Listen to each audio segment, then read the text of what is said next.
Tila pauwi na nga ang kapamilya actress na si Kim Chiu sa Maynila. Matapos nga nitong umattend ng kasal ni Angelica Panganiban at mag-celebrate ng kanyang birthday sa Siargao, ay pauwi na itong si Kim. Makikita sa mga Instagram stories ng mga bisita ang ilang kaganapan sa double celebration, kabilang na ang pagbibigay ng surprise birthday salubong for Kim. Sa pag-uwi ni Kim Chiu, hindi maiiwasang magtanong ang mga netizens, susunduin kaya ni Paulo Avellino si Kim sa kanyang pagbalik sa Maynila?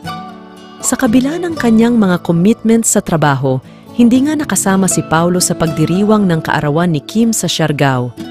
Ngunit sa kabila ng lahat, ang pagmamahalan at suporta ng mga ito sa isa't isa ay hindi magwawakas. Patuloy na sumasalamin sa kagandahan ng tunay na pagkakaibigan at pagmamahal sa industriya ng showbiz.